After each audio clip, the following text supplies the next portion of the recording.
नमस्ते दोस्तों, आपका अपने यूट्यूब चैनल एग्जाम रूम में आपका हार्दिक स्वागत है। देखिए दोस्तों, आज का वीडियो आप सभी के लिए मोस्ट इंपोर्टेंट होने वाला है, क्योंकि इसी वीडियो में बीएड फर्स्ट ईयर में जो आपका पेपर होता है ना, पेडागोजी ऑफ हिंदी का, तो उसमें जो आपके लॉन्ग क्वेश्चन पूछे जाते हैं, तो इस वीडियो में मोस्ट इंपोर्टेंट लॉन्ग क्वेश्चन को इस वीडियो में देखिए कवर करने वाले हैं, ताकि आने वाले एग्जाम में आपकी काफ़ी हेल्प हो सके। तो चलिए स्टार्ट करते हैं अपना ये वीडियो और बढ़ते हैं। देखिए सबसे पहले क्वेश्चन की तरफ, जो कि इस वीडियो का मोस्ट इम्पोर्टेंट क्वेश्चन है और ना जाने कितनी बार देखिए रिपीट भी हो चुका है। और क्वेश्चन को ना देखिए, एक ही क्वेश्चन को किस तरह से अलग अलग तरीके से देखिए आपके एग्जाम में पूछा जाता है, उन सभी तरीके को भी देखिए हम आपके सामने इस वीडियो में लेकर के आए हैं। तो सबसे पहले क्वेश्चन है, देखिए इस वीडियो का मोस्ट इम्पोर्टेंट क्वेश्चन है कि मातृभाषा का अर्थ स्पष्ट कीजिए, शिक्षा में इसके क्या महत्व हैं। या फिर इसी क्वेश्चन को दूसरे रूप में भी देखिए पूछा जा सकता है कि मातृभाषा से आप क्या समझते हैं।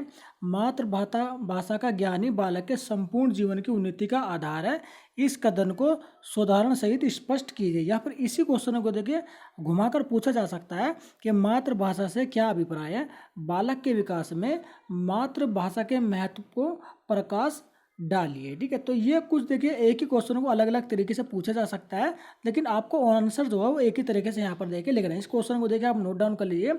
और ये आपका जो पेपर है ना, पेडागोजी ऑफ हिंदी का, ये मोस्ट इम्पोर्टेंट क्वेश्चन है। ये आपका देखिए आपका शॉर्ट में भी पूछा जाएगा और आपका लॉन्ग में भी पूछा जाएगा। और प्रीवियस ईयर क्वेश्चन पेपर की अगर मैं बात करूँ तो ना जाने कितनी बार देखिए रिपीट हो चुका है। तो सबसे पहले हम जान लेते हैं कि मातृभाषा का देखिए अर्थ जो है, मीनिंग जो है उसका क्या होता है। तो देखिए यहाँ पर लिखा हुआ है कि मातृभाषा का जो अर्थ है वो सामान्य रूप में माता पिता के अनुकरण से सीखी हुई भाषा को मानती है। यानी कि बच्चा अपने माता पिता को जब बोलते हुए देखता है, तो जो माता पिता जिस भाषा का यूज करते हैं, वो आदान प्रदान करते हैं एक दूसरे से बातों का, उसी को वो सीख जाता है। यानी कि इस प्रक्रिया को जो अनुकरण कहा जाता है, यानी कि अनुकरण के माध्यम से, सीखने के माध्यम से।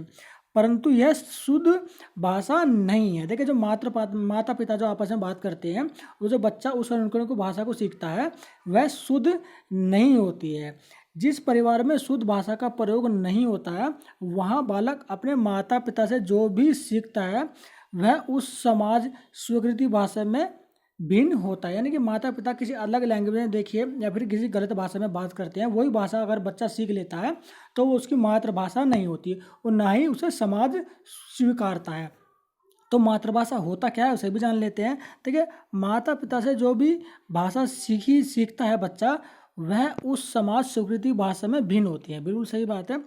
उस मातृभाषा में नहीं कहा जा सकता कि माता पिता की जो भाषा है या फिर परिवार में सीखी हुई भाषा को देके घर की बोली कहा जाता है। यानी कि घर की भाषा बोल कहा जाता है। जो माता पिता जिस किसी भी अदर लैंग्वेज में बात करते हैं, वो घर की बोली कहा जाता है। और यदि उसी बोली को समाज द्वारा स्वीकृति मानक भाषा के रूप में अगर मिल जाती है तो मातृभाषा कहलाती है। लेकिन उसी भाषा को अगर समाज जो है स्वीकार कर लेता है, तो वो क्या हो जाती है, बच्चे की मातृभाषा हो जाती है। यानी बच्चे की माता पिता की जो बोली है, जो आपस में डिस्कशन करते हैं, वही भाषा अगर बच्चा सीख जाता है और वो भाषा समाज के द्वारा जो है स्वीकृत कर ली जाती है, तो वही जो क्या होती है, वही मातृभाषा कहलाती है। तो मातृभाषा में देखिए किसी भी तरह का कोई डाउट अब आपको नहीं होना चाहिए कि मातृभाषा जो है एक्चुअल में क्या होती है। तो पहला क्वेश्चन देखिए हमने कवर कर लिया है और मातृभाषा का अर्थ मैंने आपको बता दिया। बाकी आप इस क्वेश्चन को ना अपनी अगर बुक से तैयार करेंगे तो बहुत ही अच्छे से इसको आप तैयार कर लेंगे। नेक्स्ट क्वेश्चन देखिए यहाँ पे इस वीडियो का मोस्ट इम्पोर्टेंट क्वेश्चन है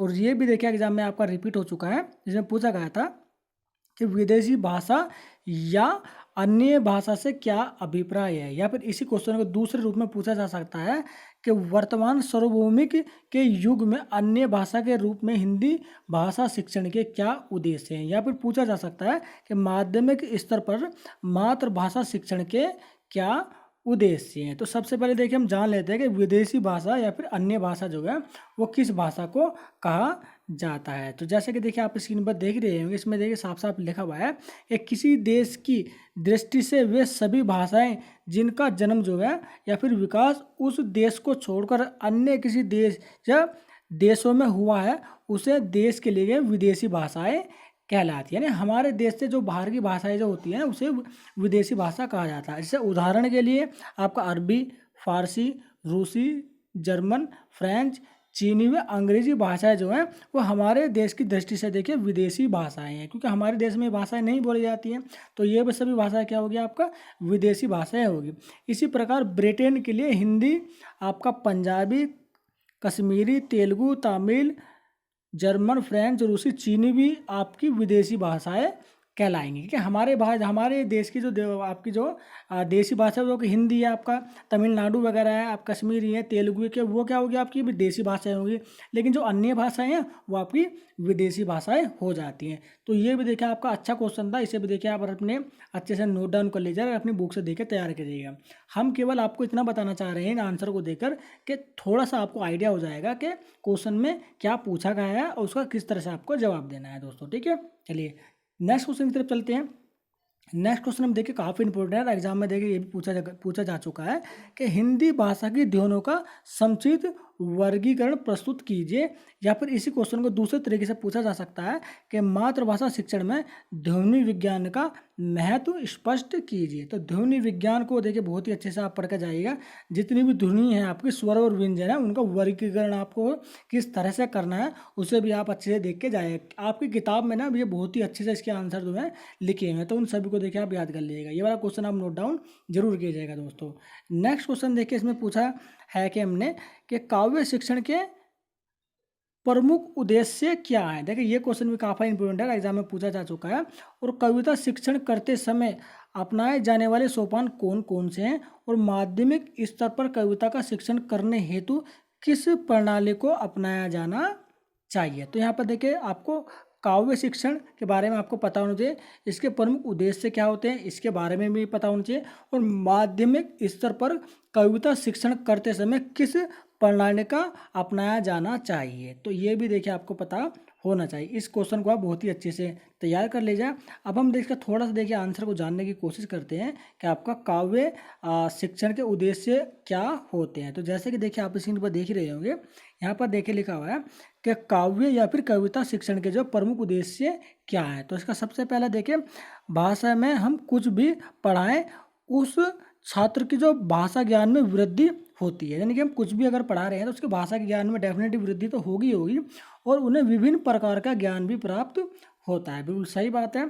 परंतु कविता हृदय पर सीधा प्रभाव डालती है। लेकिन जो आपकी जो कविता होती है ना वो क्या होती है, आपका सीधा जगह हृदय पर ही प्रभाव डालती है, और इसलिए इसके द्वारा बच्चों में अपने देश, जाति, धर्म आदि के प्रति स्वभाव भाव बढ़ने में बड़ी सहायता मिलती है। यदि आपको कोई देशभक्ति गीत या फिर कविता आपको सुना दिया जाए तो आपके अंदर एक चेंजेस आता है ना, तो कविता देखिए वही उद्देश्य होता है कि वो अपना सीधा देखिए आपका हृदय पर ही प्रभाव डालती है। नेक्स्ट है, इसमें देख लेते हैं कि कविता अपने इस प्रयोजन में तभी खरी उतरती है जब उसका भाव जो है ना तत्व एवं कला दोनों सबल हो जाएं, और कविता शिक्षण में इन तत्वों की जो है आपकी अनुभूति भी कराई जाती है, और इनका जो शास्त्रीय ज्ञान भी देखिए आपका होता है। परंतु कविता के भाव का तत्व की अनुभूति तभी तक नहीं कराई जा सकती है तब तक कि उसका अर्थ जो है स्पष्ट नहीं किया जाए। देखिए आपको कविता आप पढ़ाते हैं, आपने देखा भी होगा छोटे बच्चों के क्लास में टीचर जो कविता पढ़ाता है, लेकिन एक एक शब्द एक एक लाइन का भी देखिए आपको अर्थ भी बताता है, ताकि आपको ये पता चले कि इस कविता का जो है क्या उद्देश्य है। तो ये देखिए छोटा सा आंसर देने का प्रयास हमने किया, उम्मीद करते हैं आपको समझ में आया होगा।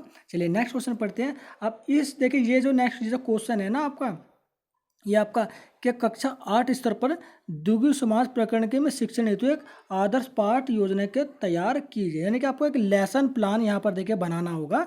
मैंने देखिए इसमें द्विगु समाज लिया है, लेकिन यहाँ पर ना टॉपिक आपका कुछ भी लिया जा सकता है। उसमें इसमें क्वेश्चन ये आएगा सीधा सीधा कि कोई सी भी एक टॉपिक आपको दे दिया जाएगा और उसमें आपको एक लेसन प्लान तैयार करना है, जो कि आपका देखिए बीएड फर्स्ट ईयर और बीएड सेकेंड ईयर में जो आपने लेसन प्लान तैयार किया होगा ना, उसी तरह का एक लेसन प्लान जो है ना आपको देखिए आपको एग्जाम में भी दिया जाएगा कि किसी एक टॉपिक का चैप्टर के ऊपर आप लेसन प्लान तैयार कीजिए। तो उसमें आपका आदर्श पाठ, विषय आपका क्या विषय है, उप विषय क्या है, प्रकरण आप क्या पढ़ाने वाले हैं, तो उसी तरह से देखिए आपको देना होगा। काफ़ी इंपॉर्टेंट क्वेश्चन है, इस क्वेश्चन को बिल्कुल भी इग्नोर मत कीजिए। 5वें क्वेश्चन को ये हर बार देखिए एग्जाम में पूछा जाता है दोस्तों। चलिए छठा क्वेश्चन देखिए यहाँ पर पढ़ लेते हैं।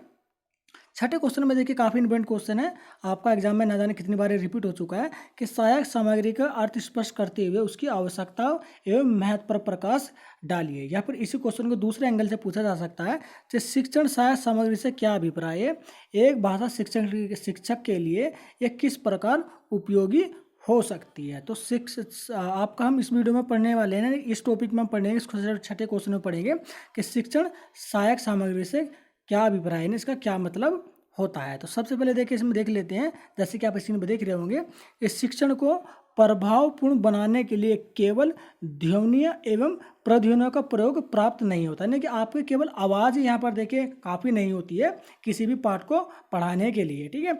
और आगे लेगा, वरन इसके लिए उपयुक्त सहायक सामग्रियों का प्रयोग भी आवश्यक होता है, ठीक है। क्यों होता है, अब बात कर लेते हैं कि उपयुक्त रोचक एवं आकर्षण सहायक सामग्री के माध्यम से छात्र जो है जटिल से जटिल ज्ञान को भी सहजतम रूप से आत्मसात कर लेते हैं। यानी कि जटिल से जटिल ज्ञान जो भी आपका टॉपिक होता है ना, अगर टीचिंग एड्स के थ्रू अगर पढ़ा रहे हैं तो बच्चे बहुत ही अच्छे से समझ जाते हैं।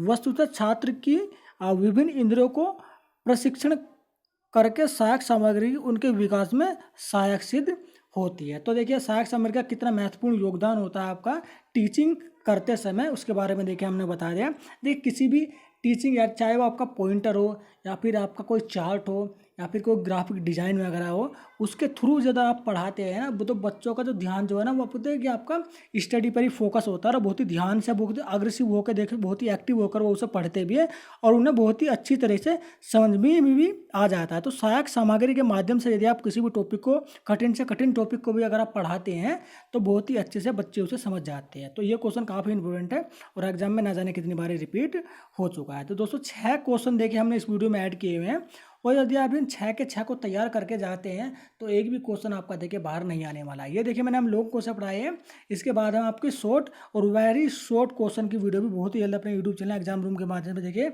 आपको अपलोड करने वाले हैं।